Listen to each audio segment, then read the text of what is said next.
First Alert Weather Plus. Good morning, everyone. Thank you so much for joining us. WLBT's First Alert Weather Team is keeping you up to date with the latest information from your morning commute to your afternoon. Good evening. I almost said good morning. It's okay. Good morning. You don't know what time it is. No, How would you? She's been working every shift, it seems, the past few days since I left.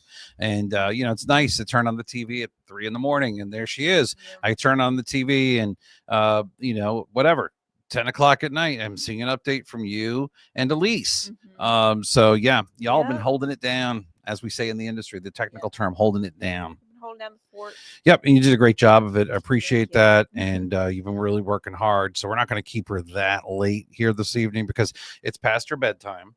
Even though you're going to be back here at the same time tomorrow, Yeah. but at this point, Sunday, were you just like dragging? Like, were you just? Yeah, I went to bed, but I didn't want to sleep in too long because I wanted to make sure I slept last night. So it was like a balancing act. But by the time I got home and I went to bed and I heard the birds were chirping, I was like, oh.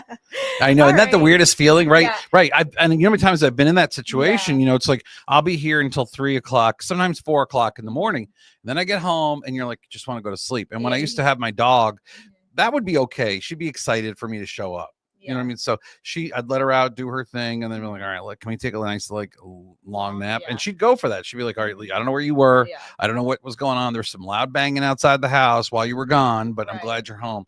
But I know what you're feeling. You're probably a little bit tired at this point. But it's all right. But you know what? Here's the deal. We've come out of a stormy weather pattern. What was giving us storms like every weekend? Remember, it was like every weekend. Like, are you like, it was frustrating. I guess it was too much. Yeah, it was way too much.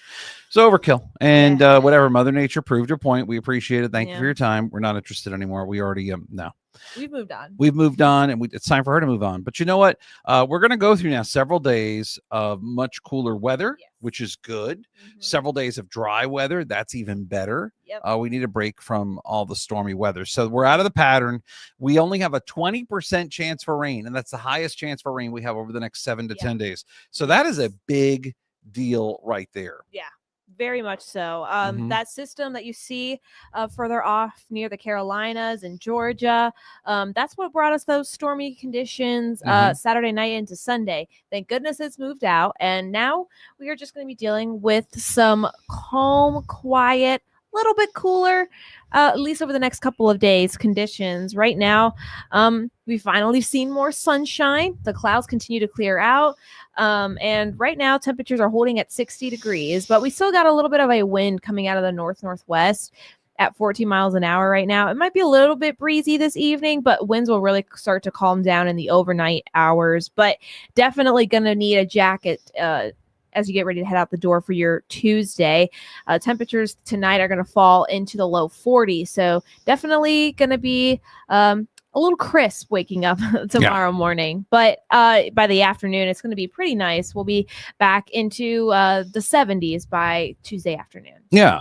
I mean, that's the thing. So we're coming out of this pretty quick. We'll be 70 degrees tomorrow.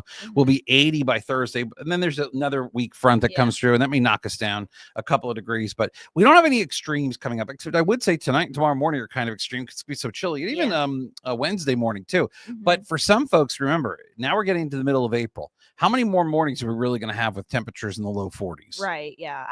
I think they're going to be few and far between. But I will say, if you're not a fan of these cooler mornings, don't worry. Next week, we don't have any 40-degree mornings. Right. So just wait a couple of days. That's usually how it is around here. Just wait a couple of days and things will get better. And as Dave mentioned earlier, only 20% chance. That's our highest chance for rain over the next 10 days. So I'm not expecting much in terms of rainfall for us. I will say maybe an isolated shower, but if it does so, it's going to be Thursday night. So you may not even see any rain. There might be a lingering shower early Friday morning, but I think most of us are going to stay relatively dry. And thank goodness that carries into this upcoming weekend. I don't know about you, but I'm looking forward to no storms this weekend. Yeah. Yeah. So, but yeah. And we'll eventually make our way back into the middle and upper 80s by next week. So it's definitely going to be warmer and above average. We're usually seeing at 75 for this time of year, but this week's going to be relatively seasonal. Next week's a different story. But absolutely. Yeah.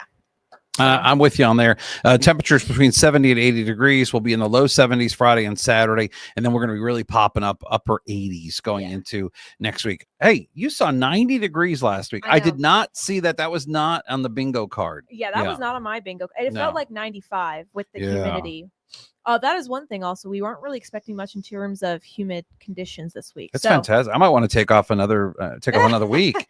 I mean, no. I mean, I would. I honestly, I'm grateful that it didn't get too bad. Although we're going to have the new update on the tornadic storms from Saturday night and Sunday morning. We should have that probably tonight. So I will add that to the newscast as soon as I get that information. I've been looking for it, but yeah, I'm just grateful we're not dealing any more storms. Yeah, I'm looking forward. Nope, that's what's for dinner tonight? What are you making? I'm having my lemon orzo, the lemon orzo. Orzo lemon. Ooh, that sounds so good. Horse and cheese pasta bake.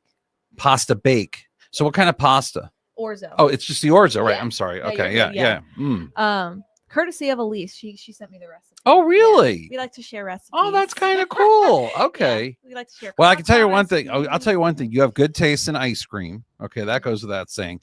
But what's your favorite thing to make, though? Like, what's your favorite thing? I like to make.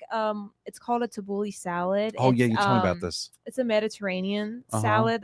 That my grandma used to make. Yeah. When I was a kid, and I got her recipe.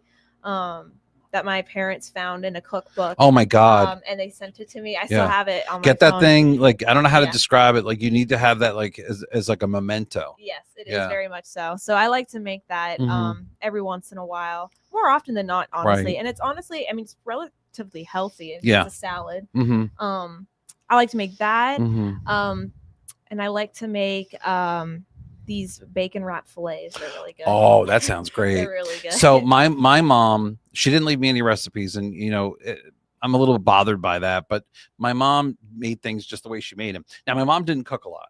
Okay. So growing up as a kid, I don't have a lot of those stories. I'm being for real. And we didn't have a lot of money when we started, not to say anything, but we just didn't. But she made 3 things: Thanksgiving dinner. Nobody's ever made it as good as her. Sorry. I've tried. I mean, in all due respect, I've gone to restaurants, I've gone to friends' houses. Nobody ever, the way she did Thanksgiving dinner. And you could say to her, listen, I mean, she only had a small family to cook for, but you'd say for Thanksgiving, she'd have 20, 30 people to cook for. She'd knock it out of the park. The other thing she made that was phenomenal, ziti. Okay. Oh, she made the best ziti. Oh, she made the best. Seriously. Like, I miss that so much. I mean, I grew up with that, but she always would do special for, like, she would always do a little something special for me at the holidays, especially if I came home. And then the other thing, which I never thought I would ever like in my life, quiche. Okay. She made her own quiche. And I'm telling you, so when I would come home, she would have things in the fridge, but tucked away, like hidden. Like, that's okay. I made that just for you. Just keep that off to the side. But I was, she would get mad because I'd start picking at the food while she's making it, and she didn't like that. But yeah. I will say also my dad's mashed potato recipe. So you have this written down, though, right? I have it by memory now. Okay. But I mean, I could write it down. You should, because you don't know. You'll pass it on to yours, and it's to keep things alive in a family. I mean, I'd be honest with you. This sounds horrible. But in 10, 20 years, are we going to be making our food? No. I know. Knows? Look at the way the world's changing. Computers, robots, AI. Right. Well, we know what her name is. We're not going to say her name because we're going to activate her on the phone. But she'll be like, "Good evening. What would you like me to make for dinner?" Right. I'm craving my dad's recipe for mashed potatoes. Okay. I mean, that's the way the world's going to go. Sorry. I had my grandparents had a Barbie house, and it reminds me of that. It was like, "Hello, Barbie. Yeah. The shower's on." It's really. And it was like, she was like, "Thanks." Oh, really? Yeah. That's a real thing. And she would like sing. Yeah. She's like, "La la la." Oh, that's creepy. Yeah. I mean, but let's be honest. Things they're going like that. Yeah. Anyway. All right. Now we just kind of freak people out and reminisce anyway. All right. Michael Quick. Hey, Michael Quick. Thanks for saying hi, Quick. We appreciate you. And thanks for watching us tonight. All right. Ashley's going to go home and eat some dinner. I'm going to go find some dinner to eat. Now you got me hungry. I don't know what I'm going to do yet. I'll figure it out. I was going to say Mexican probably won't. I'm done. Yeah. No. I don't think. No, I mean, I love it, but I'm done. I need to break for a little bit. I don't know what I'm going to do. It could be a Chinese night or. What about Apple's? Yeah. I don't know if I want to drive over there. I don't know. I mean, it's not a bad idea, though. No. See, she thinks outside the box, folks. All right, y'all. Be good. We're going to talk to y'all soon. You have a great night. Thanks so much for watching. We appreciate you as always. Have a good night, and we will see you later. I'll be on Fox 40 News at 9, WLBT News at 10, and you can catch her back tomorrow on whatever that show is. It's at 11. Today at 11. Today at 11. I always want to call it Studio 11. Yeah. And then also at noon, and then I'll be in the afternoon. All right. Have a great evening, everybody. Eat your dinner. Let us know how it goes, and we'll talk to you soon.